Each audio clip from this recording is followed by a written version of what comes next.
Olá amigo, olá amiga, seja muito bem-vindo ao nosso canal no YouTube. A vocês, quero me estender um abraço muito cordial, muito especial a todos vocês que estão sempre aqui sintonizados com a gente, claro, não apenas ouvindo, mas também assistindo os vídeos, tá bom? Então entra no nosso canal, obrigado você que já se inscreveu, você que ainda não inscreveu, por favor, não deixe de se inscrever. E você que recebe e já se inscreveu, compartilha para que outras pessoas possam também fazer parte do nosso canal, tá bom?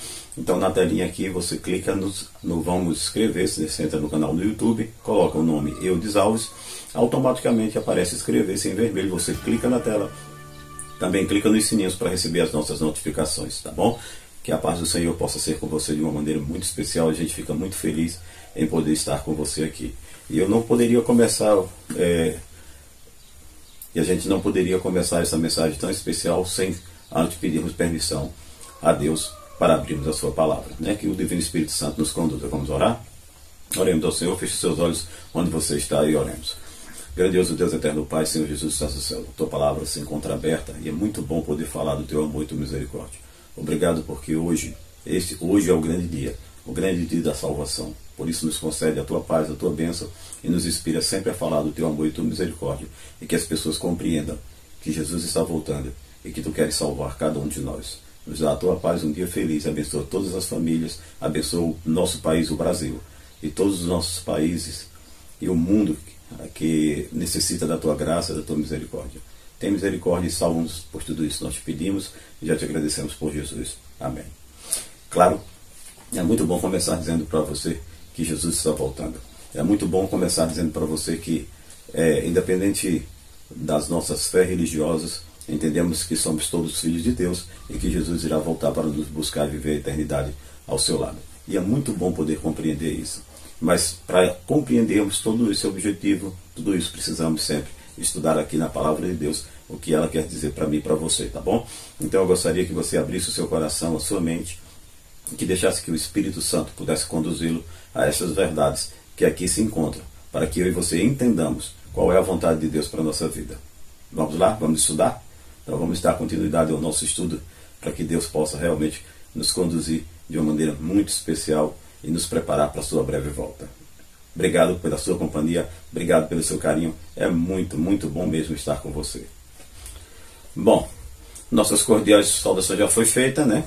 E, claro, obrigado pelo carinho, você que nos acompanha no canal do YouTube, lá em Eudes Alves, tá bom?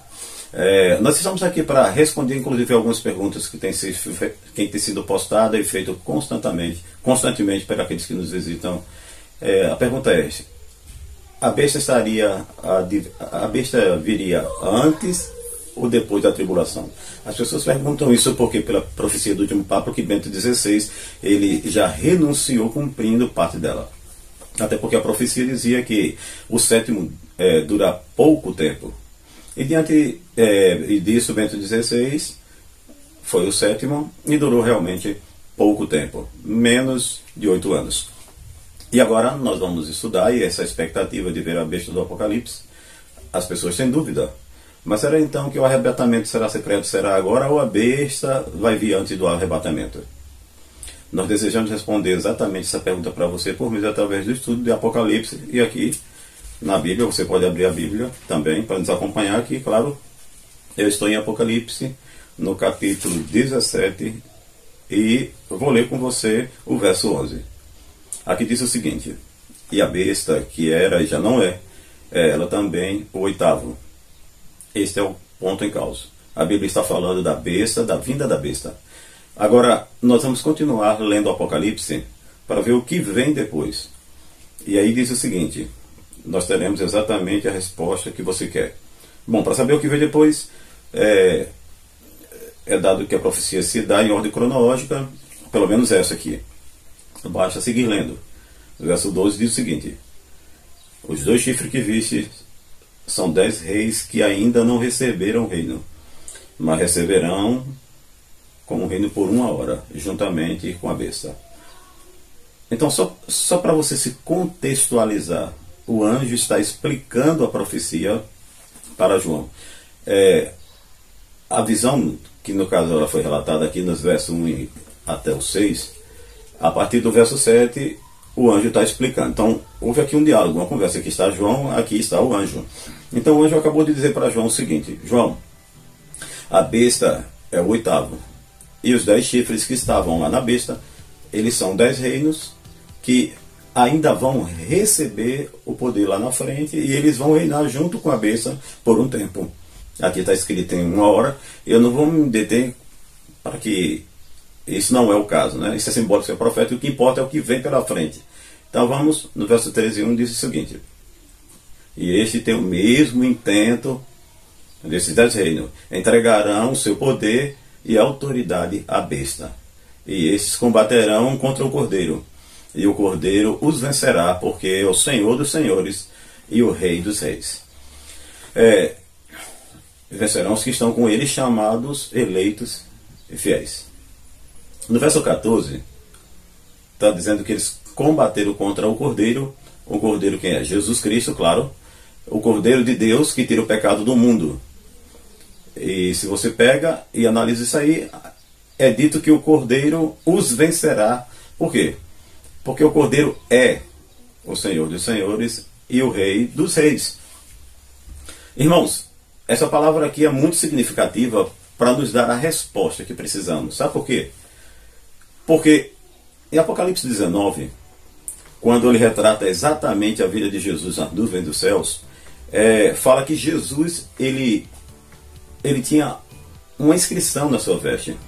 Está lá em Apocalipse 19, verso 16, você pode conferir. É justamente esse título, Rei dos Reis e Senhor dos Senhores. Vamos ler? E na veste da sua coxa tem escrito esse nome: Rei dos Reis e Senhor dos Senhores. Alguém vai dizer, sim, então daí? E alguém vai dizer, ele sempre foi Rei dos Reis e Senhores? Não, ainda não. O livro de Salmos, inclusive, diz que Jesus se assentaria à destra do Pai e ele aguardaria até que Deus colocasse todos sobre os seus pés, os pés de Jesus. No Salmo 110, aqui ó, Davi falando uma profecia para frente do seu tempo, ele diz o seguinte: disse o Senhor ao meu Senhor, assenta-te à minha mão direita, até que ponha os teus inimigos por escabelos aos teus pés. Bom, claro, então isso nos mostra que Jesus, quando subiu ao céu, ele não recebeu o reino da terra imediatamente. Ele ficou assentado à destra de Deus e Deus foi conduzindo os acontecimentos do seu Pai até que o governo fosse colocado na mão de Jesus, para que ele pudesse e para que ele possa vir como Rei dos Reis, Senhor dos Senhores. Há outro verso na Bíblia, inclusive, que também fica evidente que Jesus recebe o reino um pouco mais tarde. Vamos conferir? Apocalipse 12, que nós já estudamos em outros vídeos, que você inclusive pode acompanhar, está aqui, né? Então vamos ler o que aqui diz, o que aqui está escrito lá, para que a gente possa confirmar o que está escrito lá. Vamos para o verso 10. Diz o seguinte: eu vi uma grande voz do céu que dizia: agora está chegada a salvação e a força e o reino do nosso Deus e o poder do seu Cristo. Ora, é dito agora que agora é chegada. Se agora é chegada, é porque até ainda não tinha chegado. Concorda comigo? Não é verdade? Então o reino vem um pouco mais para frente. Bom, fizemos esse parênteses aqui todos para que voltar aqui em Apocalipse 17 e entender o verso 14. Lá em Apocalipse 17 a história era essa. Aparece o 8º, levanta-se de reinos, que veio junto com o 8º. Aí eles vêm pelejar contra o Cordeiro, que é Jesus Cristo. Mas o Cordeiro os vence, porque é Rei dos Reis e Senhor dos Senhores. A Jesus foi dado o título, não apenas o título, mas o poder. Mas se Jesus era Rei dos Reis contra essa era, é porque ele recebeu o reino novamente. Jesus, quando ele desce do céu para morrer, ele deixa o reino, e quando ele volta, ele recebe o reino. Quando ele recebe o reino, o que é que ele faz com esse reino? Está lá em Daniel, capítulo 7, que diz o seguinte, vamos lá? Daniel, capítulo 7. A para que você entender um pouquinho a verdade, tem que ir ali, ler um pouquinho ali, um pouquinho aqui. Então Deus revela as coisas inspiradas, um pouco aqui, um pouco ali, para que eu e você entendamos. Então a Bíblia se completa dessa forma. E diz assim: eu estava olhando nas minhas visões da noite, e eis que vi nas nuvens do céu um como filho do homem, e dirigiu-se ao ancião de dias e fizeram chegar até eles. E foi-lhe dado o domínio, a honra, o reino, para que todos os povos, nações e línguas o servissem. O seu domínio é um domínio eterno, e não passará. O seu reino, o único que não será destruído. Aí Daniel agora pede explicação para que ele possa entender. No verso 15 a gente responde: quanto a mim, Daniel, meu espírito ficou abatido dentro do corpo, e as visões da minha cabeça me espantavam. Ora, cheguei a um dos que estava perto e pedi-lhe a verdade acerca de tudo aquilo que estava sendo dito. E ele me disse, e fez-me saber a interpretação das coisas. Ora, e agora ele vai começar a explicar a Daniel o que é isso. Que reino foi esse que foi dado? Bom, nós recebemos. Eu espero que você já tenha entendido.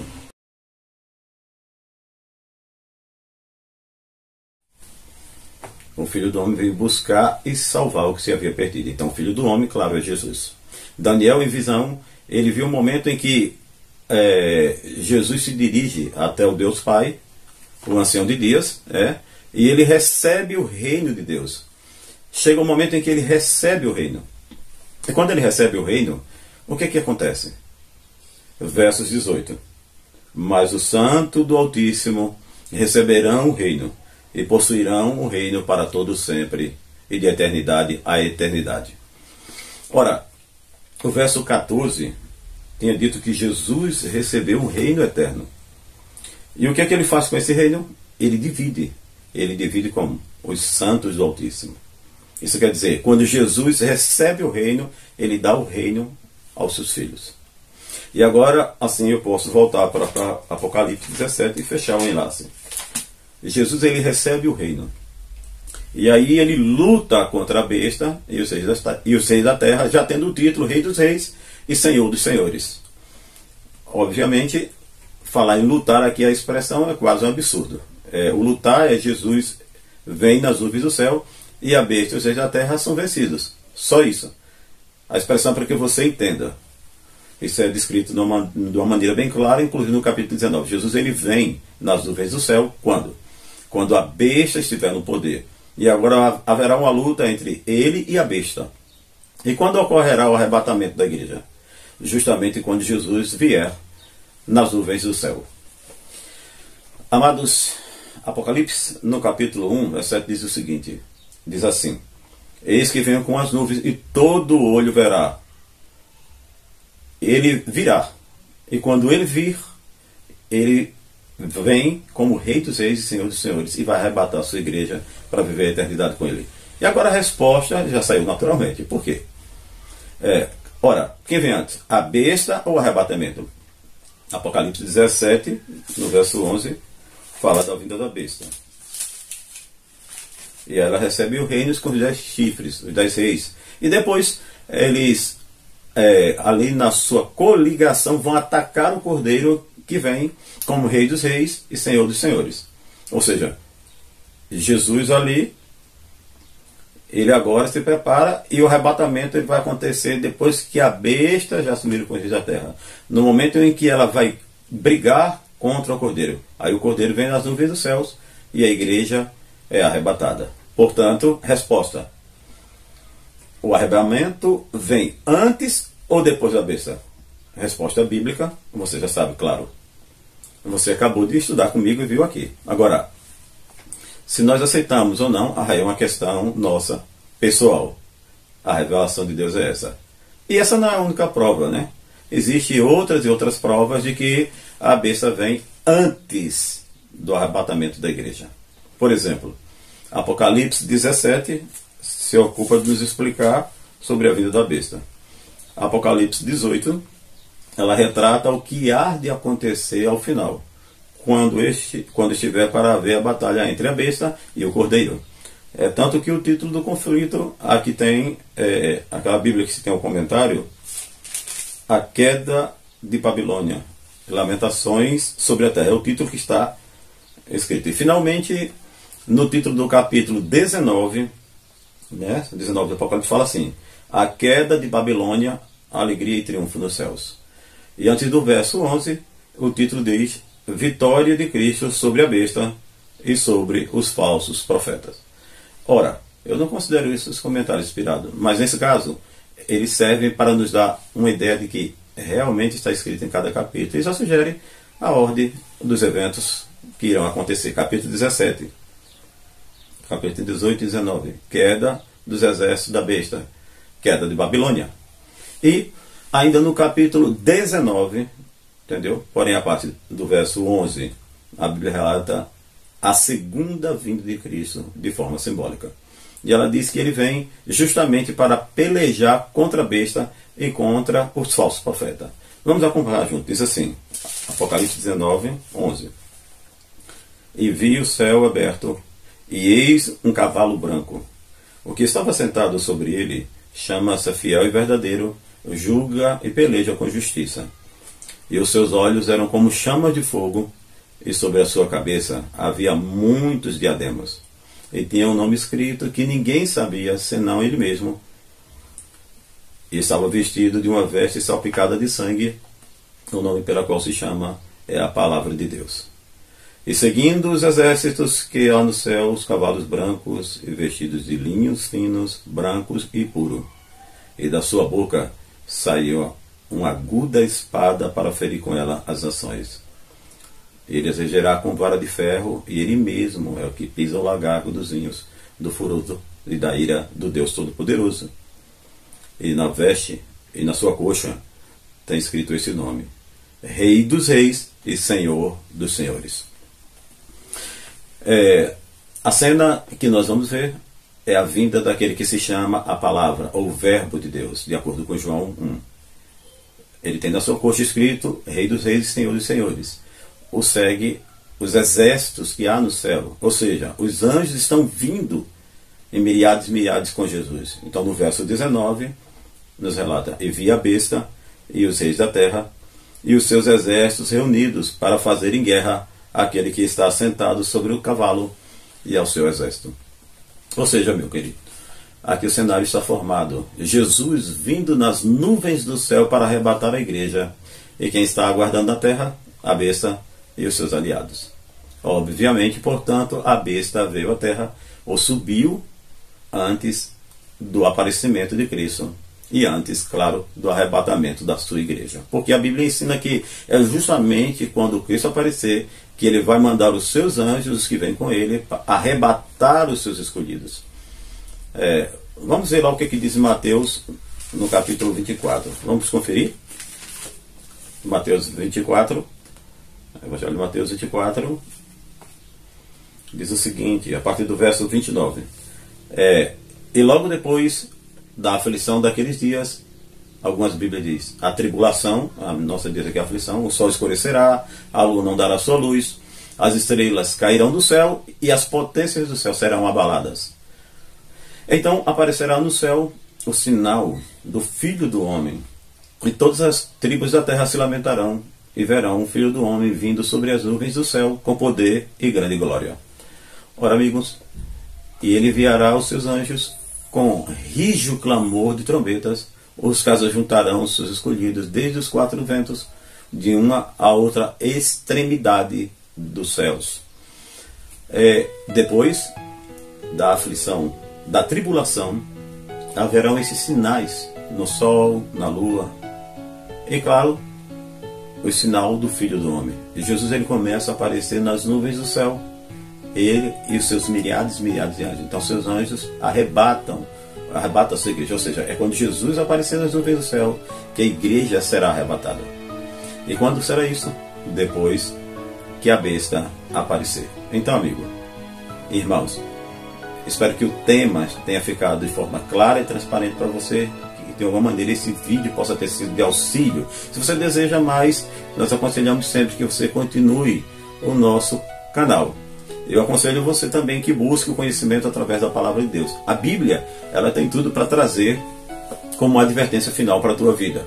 Então assim, não deixe de estudar a Bíblia, não assista apenas o vídeo, vá conferir aquilo que nós mostramos para vocês aqui, através de cada capítulo e versículo da Bíblia.